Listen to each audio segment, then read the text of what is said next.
Ars Poetica by Horace. Classical Literary Criticism, Summary, Analysis. Hello and welcome to the Discourse. Horace was one of the greatest Roman poets of the Augustan age, known for his refined verse, wit, and philosophical depth.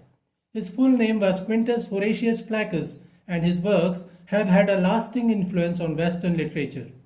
He was born in Venusia in 65 BCE to a freedman father who worked as a tax collector but ensured Horace received an elite education.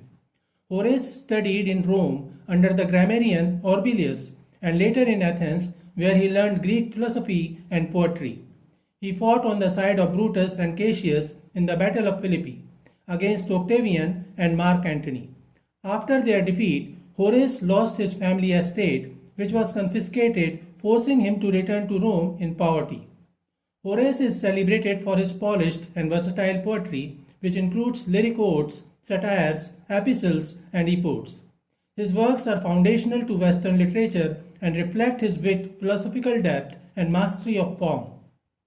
His first work was Odes, Carmina.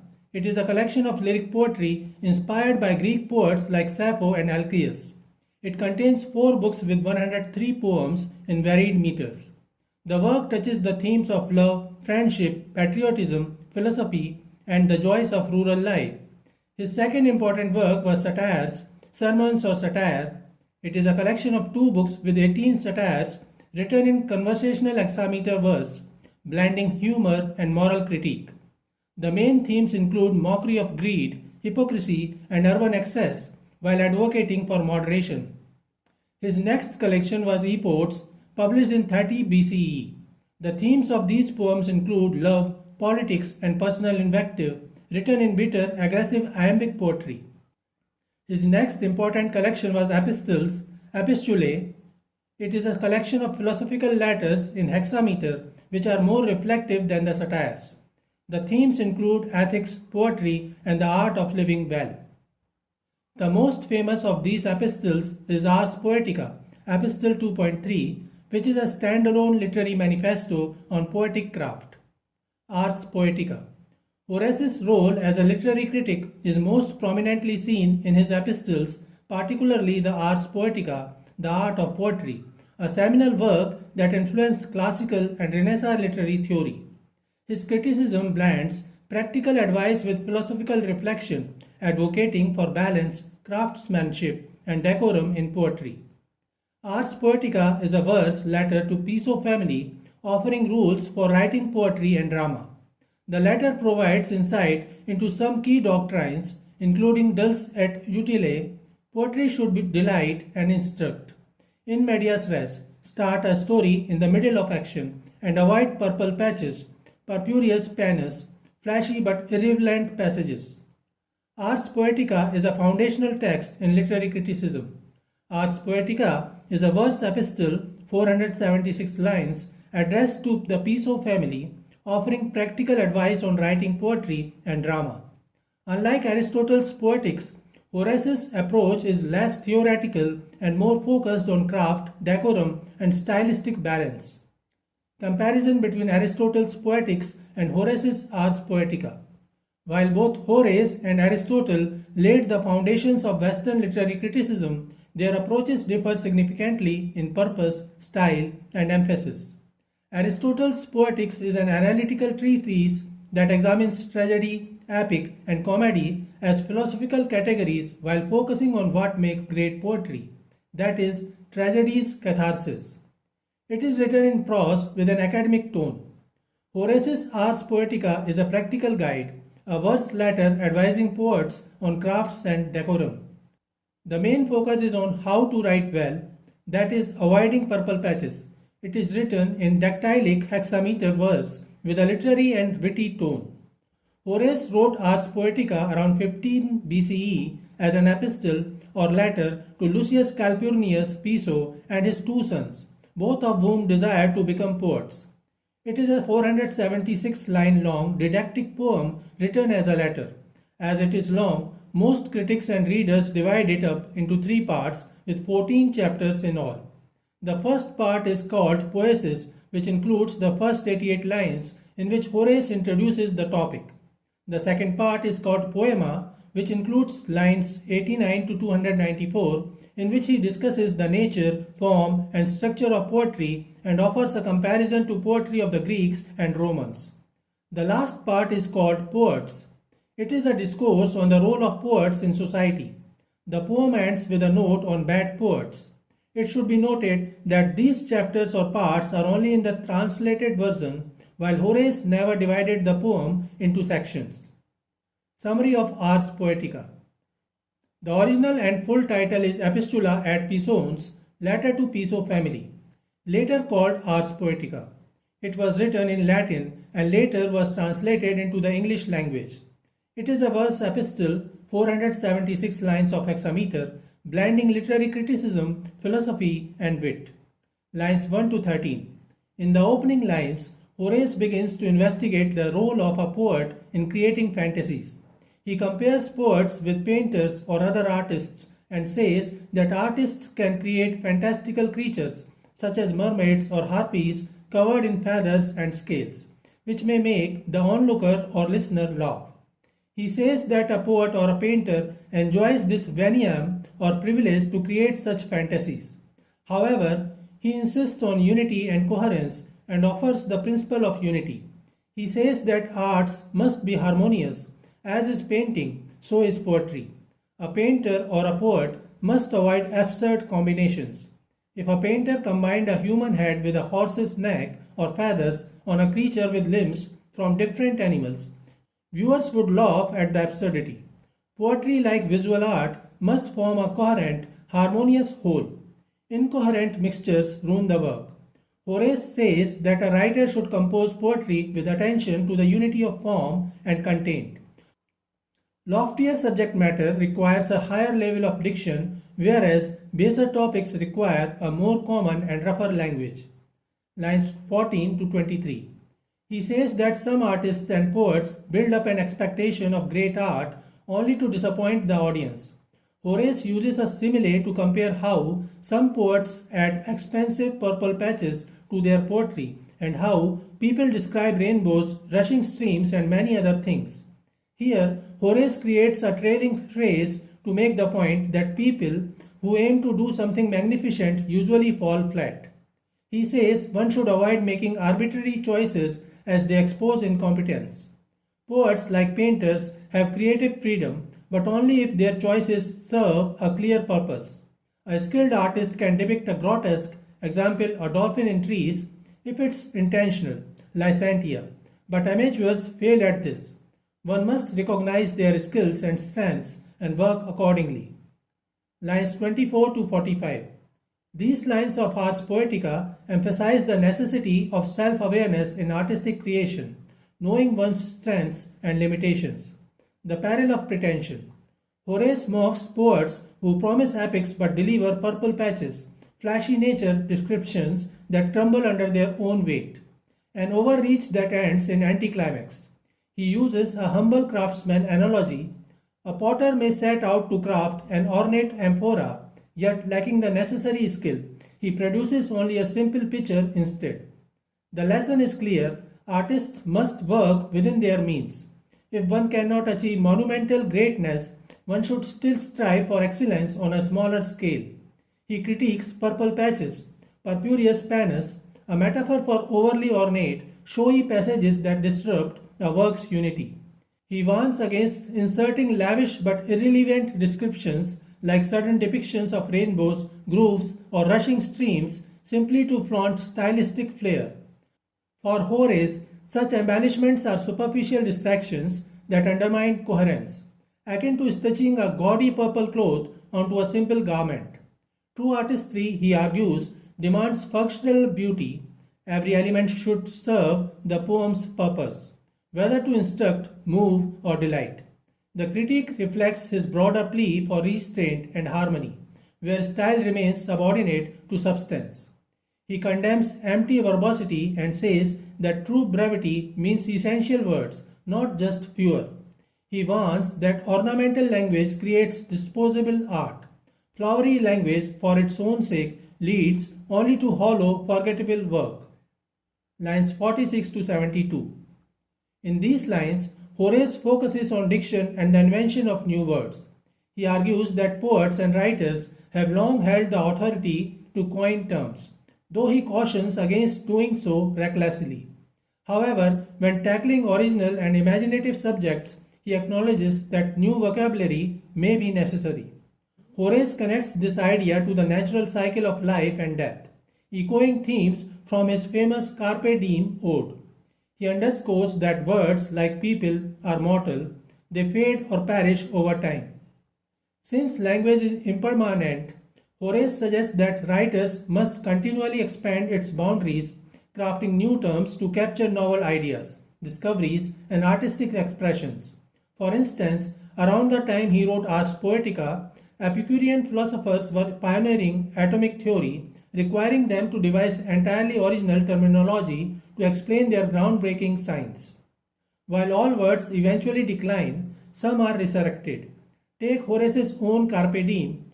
Though Latin no longer thrives as a living language, the phrase endures in modern culture. Lines 73 to 88.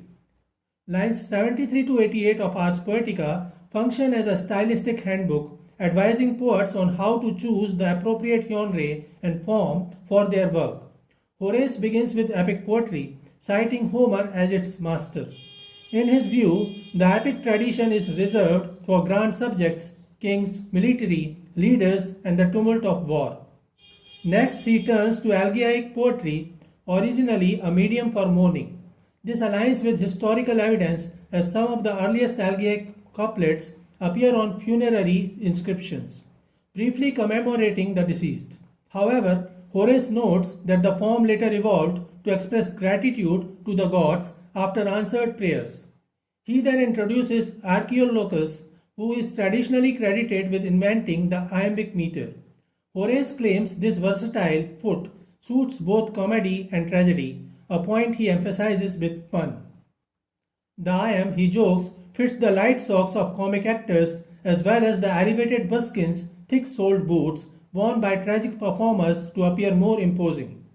Lyric poetry, he continues, is ideal for hymns to the gods, celebrations of youth, and odes to victors, both human and animal. In closing, Horace stresses that mastering poetic forms and genres is essential for any serious writer. He argues that he would not deserve the title of poet without studying how different meters and structures have historically shaped expression. For Roman poets, this was no mere theory. Knowing a poem's meter often hinted at its theme before a single word was read. Lines 89 to 127. These lines explore the relationship between character archetypes, emotional tone, and poetic form. Horace insists that a work's meter and structure must align with its subject matter.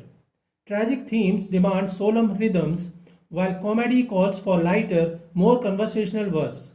This principle remains relevant today, though modernist poets later challenged such conventions. Horace argues that a character's speech should mirror their emotional state.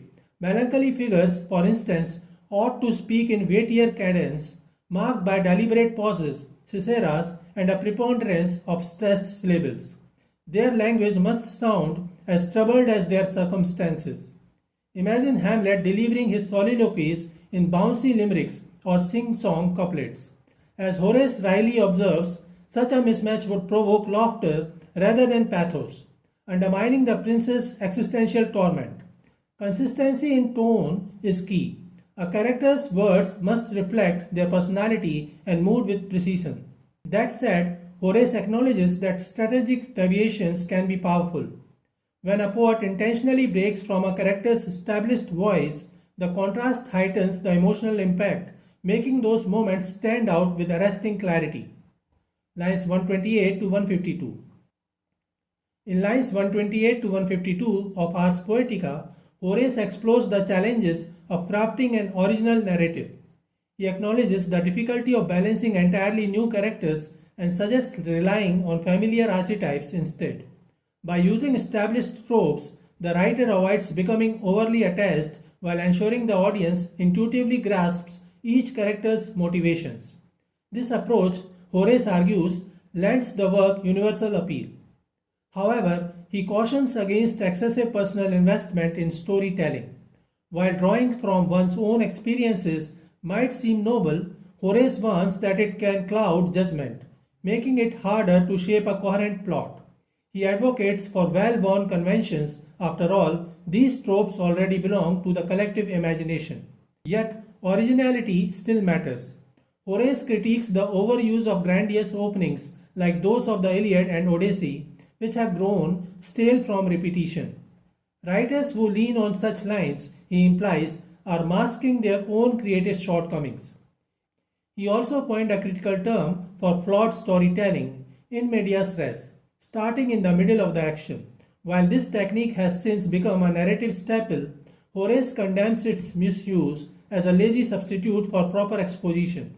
Authors who skip foundational setup, ab avo, or from the egg risk leaving audiences confused rather than intrigued.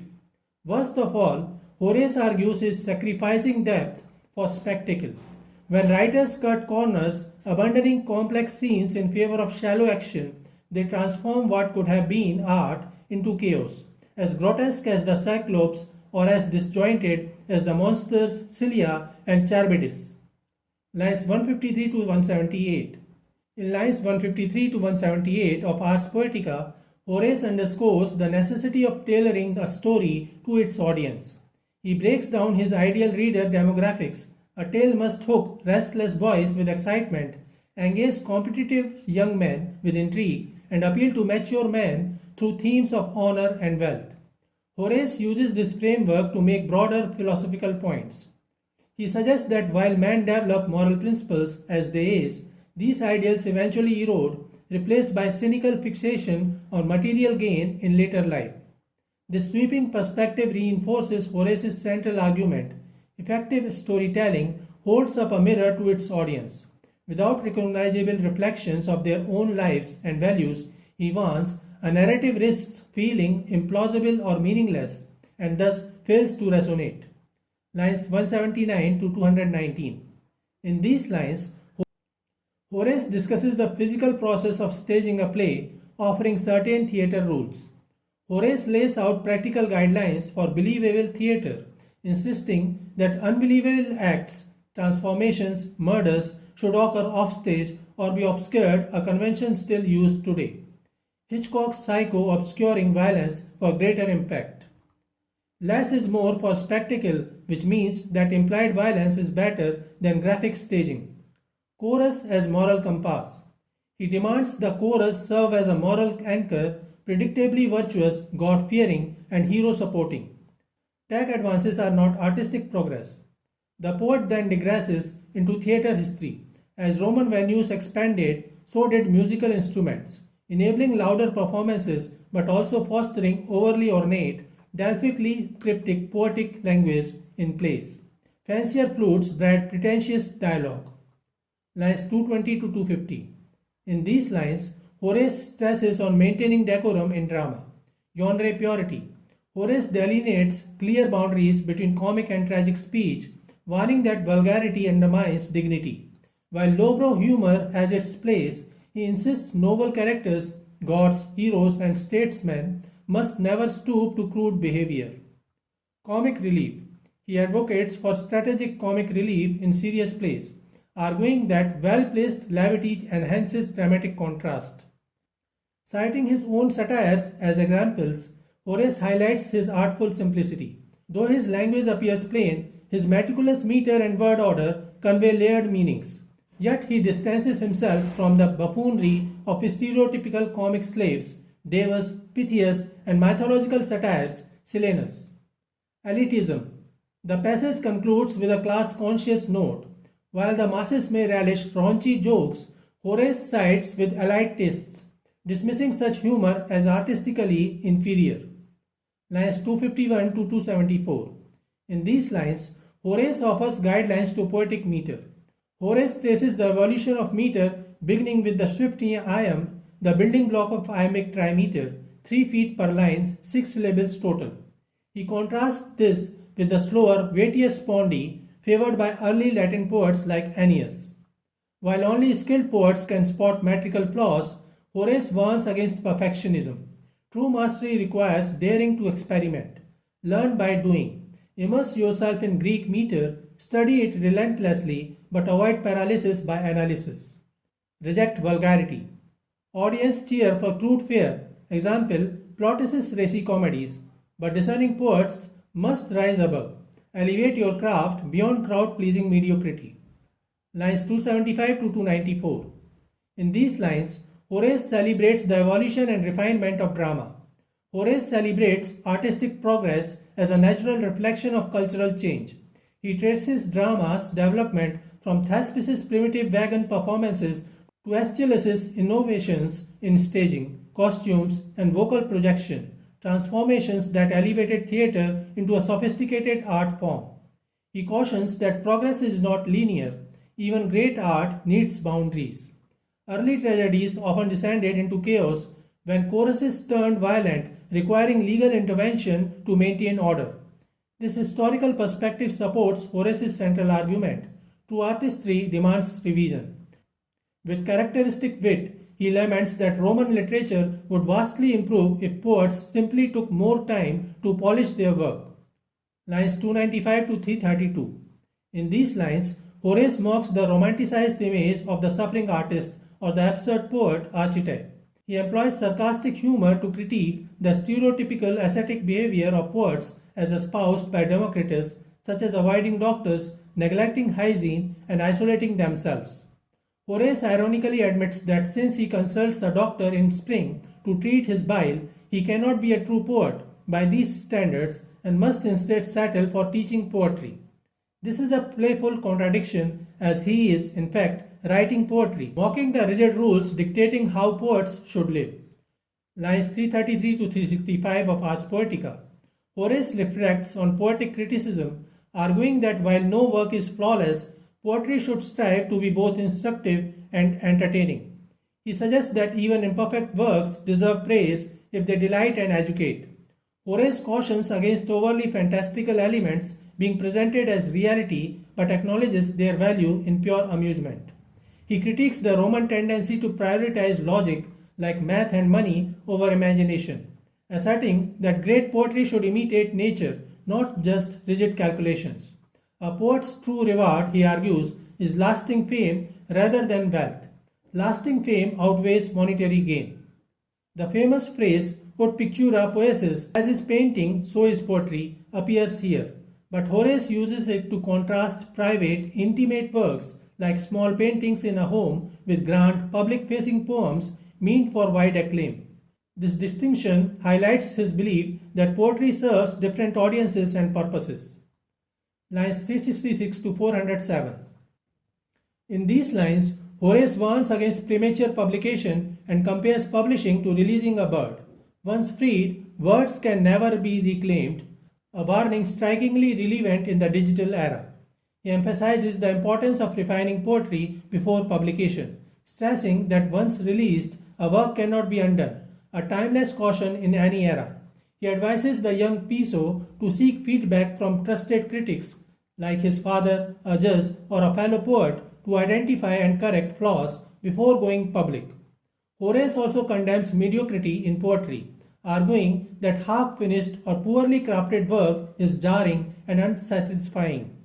True excellence, he suggests, requires meticulous revision, as only polished, perfected art can achieve the enduring fame of legendary poets like Homer and Orpheus. True artistry demands private refinement before public exposure. Lines 408 to 437. In these lines of Ars Poetica, Horace offers a balanced approach to artistic development and constructive criticism. Horace stresses the necessity of combining natural talent with disciplined study. Even gifted poets must master form and meter to reach their full potential. He then shifts the importance of honest critique, warning that biased or flattering feedback, especially from those seeking favor, can be misleading. Horace cautions poets to distrust excessive praise, comparing such critics to cunning foxes who use insincere compliments to manipulate rather than provide constructive criticism. The key takeaway is that genuine improvement requires both rigorous self-education and objective, unfiltered feedback. Lines 438 to 476.